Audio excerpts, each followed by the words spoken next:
Bonjour et bienvenue dans la deuxième saison des podcasts du collectif Voix libérée.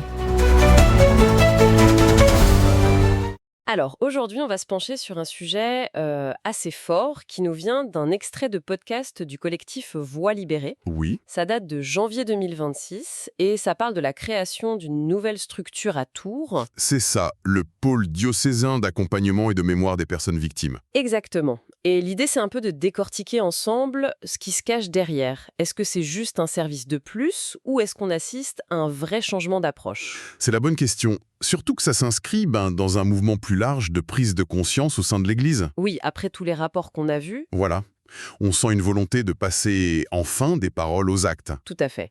Et d'ailleurs, tout part d'un constat qui est cité dans la source, un constat très simple mais essentiel. Mhm, C'est que les personnes victimes ont besoin d'un lieu d'écoute dans la durée. c'est ça, pas juste un rendez-vous unique. Non, la source insiste vraiment là-dessus, hein.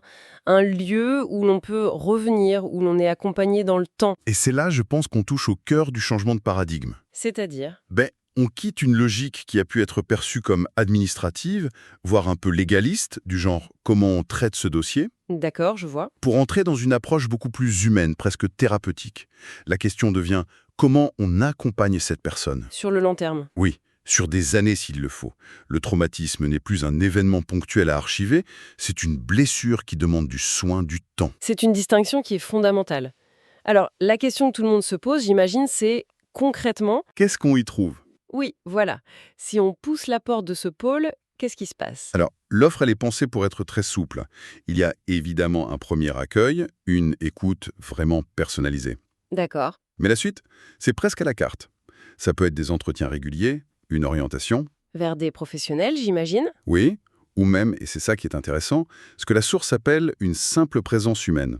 Une simple présence humaine, c'est vrai que ça me frappe d'entendre ces mots. Pourquoi?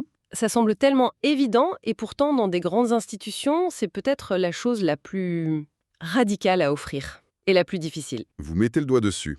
Et ça rejoint un autre point crucial que la source mentionne. Lequel ? Le pôle est qualifié d'expérimental. Ah, ça peut faire un peu peur, non ? Expérimental ? Ça pourrait, mais je crois qu'il faut le comprendre comme un signe d'humilité, en fait. C'est-à-dire ? L'idée, ce n'est pas d'arriver avec un protocole tout fait, bien rigide.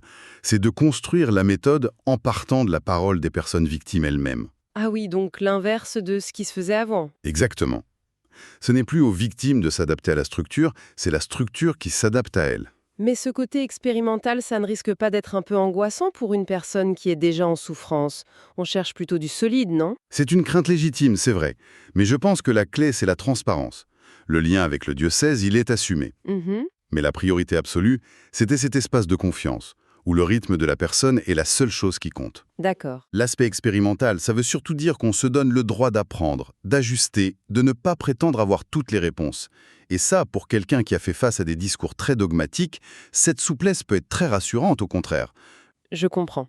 Et d'ailleurs, pour que ce soit très concret, toutes les coordonnées pour les joindre sont disponibles dans les notes de notre analyse, l'adresse, le téléphone, le site web. C'est important. Et la source conclut avec une phrase d'une simplicité terrible qui résume tout. Oui, Personne ne devrait rester seul avec ce qu'il a vécu. c'est une phrase qui pèse lourd, en effet. Donc si on fait un peu le bilan, on comprend bien qu'on ne parle pas juste d'un nouveau guichet d'information. Non, pas du tout. On parle bien d'une philosophie d'accompagnement. Le temps, le respect, la parole de la victime, tout ça redevient central. Oui, et ce qui est puissant là-dedans, c'est que ça redonne le contrôle à la victime. Ce n'est plus l'institution qui dicte le calendrier, c'est la personne qui définit ses besoins. D'accord. Et ça nous amène peut-être à une dernière pensée pour nourrir la réflexion. Allez-y. Ce pôle, c'est une initiative locale née à Tours. La question plus large, c'est de savoir si ce modèle, Centré sur la parole et le temps long. Ouais. voilà, est-ce que ce modèle pourrait ou même devrait servir de référence pour d'autres institutions, qu'elles soient religieuses ou non, qui doivent elles aussi faire face à leur passé Et à leur responsabilité. et à leurs responsabilités. Si ce que vous venez d'entendre fait écho à votre histoire ou à celle d'un proche, sachez qu'il existe aujourd'hui un lieu d'écoute et d'accompagnement à Tours. Le pôle d'accompagnement diocésain des personnes victimes, créé avec Voix libérée de Touraine, accueille toute personne ayant vécu des violences dans l'Église ou ailleurs, qui souhaite parler, être écoutée ou trouver un soutien. Vous pouvez nous contacter en toute confidentialité à la Maison du Carmel, 13 rue des Ursulines à Tours. Appelez le 07 49 45 72 40 ou écrivez-nous à paulpoint-accompagnement@catholique37.fr. Vous trouverez également des informations sur le site www.mémoire et pardon-église37.org. N'hésitez pas à faire ce pas. Vous n'êtes pas seul.